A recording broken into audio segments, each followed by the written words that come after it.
La fiscalité, lorsque l'on investit en ETF, c'est un sujet dont il est difficile de trouver des informations claires sur Internet.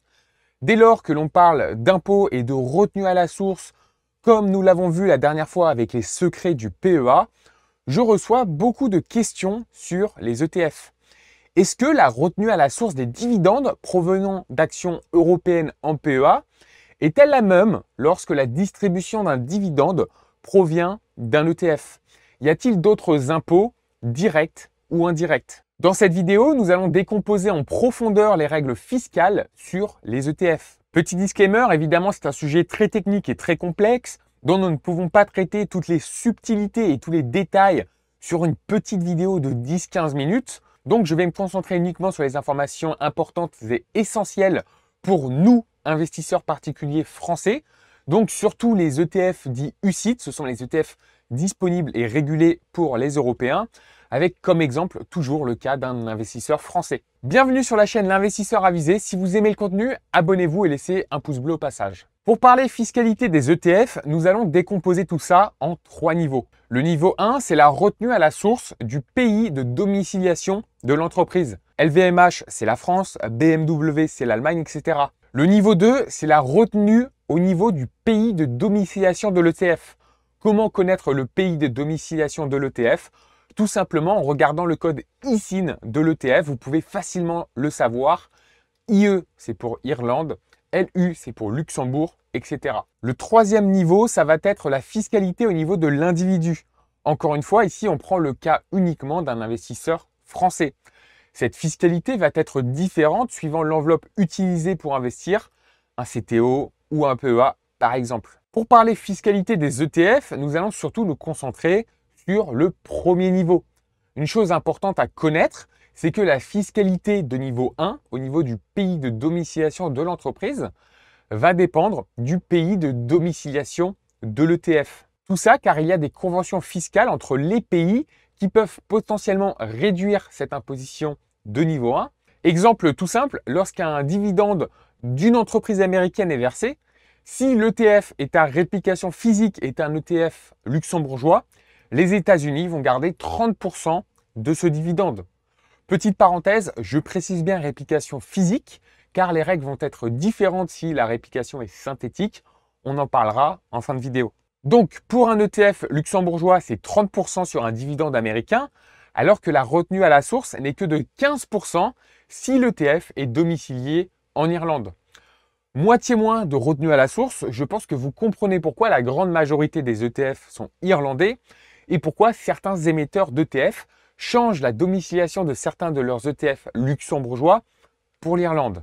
Clairement, pour la réplication physique en tout cas, l'Irlande gagne haut la main la bataille de la compétitivité sur la fiscalité de niveau 1 pour ses ETF. Pour l'instant, nous avons parlé que des dividendes provenant d'entreprises américaines. C'est évidemment le plus important car les États-Unis, c'est 70% de la bourse mondiale. Mais je vous mets à l'écran un tableau qui regroupe la retenue à la source appliquée sur les versements de dividendes suivant le pays de domiciliation de l'entreprise pour un ETF physique irlandais, car de toute façon, les ETF irlandais avec une réplication physique surpassent les autres grâce à des conventions fiscales avantageuses. L'information importante de ce tableau est de comprendre que la fiscalité en moyenne est autour de 15%. Pour le niveau 2, je vous rassure, il n'y a pas de fiscalité lors de la distribution de dividendes d'un ETF, qu'il soit à réplication physique ou synthétique, si cette distribution est reversée à un investisseur français. Certains avaient cette crainte suite à ma dernière vidéo, mais la retenue à la source pour les dividendes d'actions européens s'applique uniquement lorsque vous possédez l'action directe. Au final, c'est comme une imposition de niveau 1.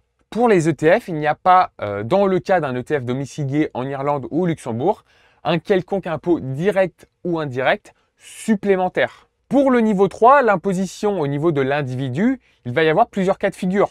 Déjà, qu'importe la domiciliation de l'ETF, les règles qui vont s'appliquer vont être au final les règles de l'enveloppe dans laquelle nous investissons. CTO, PEA, PER, AV, etc. Pour optimiser cette fiscalité, je pense que je ne vous apprends rien. Il faut à la fois la réduire au minimum et surtout la repousser dans le temps afin de profiter au maximum des intérêts composés. Si vous pouvez retarder l'imposition au moment de votre sortie dans 10, 20, 30 ans ou plus, pendant tout ce temps, les impôts que vous n'avez pas encore payés vont continuer de travailler et ainsi augmenter votre plus-value au final grâce aux intérêts composés. Ce sujet mérite sa propre vidéo, néanmoins il y a quelques évidences que je peux rappeler ici. Premièrement, toujours privilégier le PEA qui cumule l'imposition réduite, l'effet capitalisant et aucun frais d'enveloppe. Sinon, toujours privilégier un investissement dans une enveloppe capitalisante, donc PEA, assurance vie, PER. Mais également, si dans votre situation, le CTO est plus avantageux, alors vous pouvez toujours profiter de l'effet capitalisant grâce aux ETF capitalisants qui, plutôt que de vous redistribuer les dividendes et donc de générer de l'impôt, vont automatiquement les réinvestir et ainsi repousser au maximum la fiscalité de niveau 3. Donc, pour faire un bref résumé sur ce que nous avons vu pour le moment, la fiscalité des dividendes des ETF sont décomposées en 3 niveaux. Niveau 1, une retenue à la source de 15 à 30% suivant le pays de domiciliation de l'entreprise et de l'ETF. Disons en gros 15% en moyenne pour un ETF irlandais. Niveau 2, aucune retenue à la source au niveau du pays de domiciliation de l'ETF. Et niveau 3, 17,2 à 30% suivant l'enveloppe fiscale que vous utilisez. Mais nous pouvons toujours reporter, voire même potentiellement annuler cette imposition, par exemple dans le cadre de l'anticipation de la succession avec une donation avant cession des titres. Ça, c'est pour un ETF avec une réplication physique, c'est-à-dire que l'émetteur va acheter physiquement tout ou partie du panier d'actions qui compose l'indice. Mais en Europe, vous avez également des ETF dits synthétiques, où l'émetteur va acheter un panier de substitution et va échanger la performance de ce panier avec la performance de l'indice que souhaite reproduire l'ETF. Et cet échange est fait le plus souvent avec une banque. Quelles sont les conséquences fiscales de cette différence entre réplication physique et synthétique? Pour l'imposition de niveau 1, une retenue à la source de 0% pour les actions américaines grâce au US International Revenue Code, en particulier l'article 871.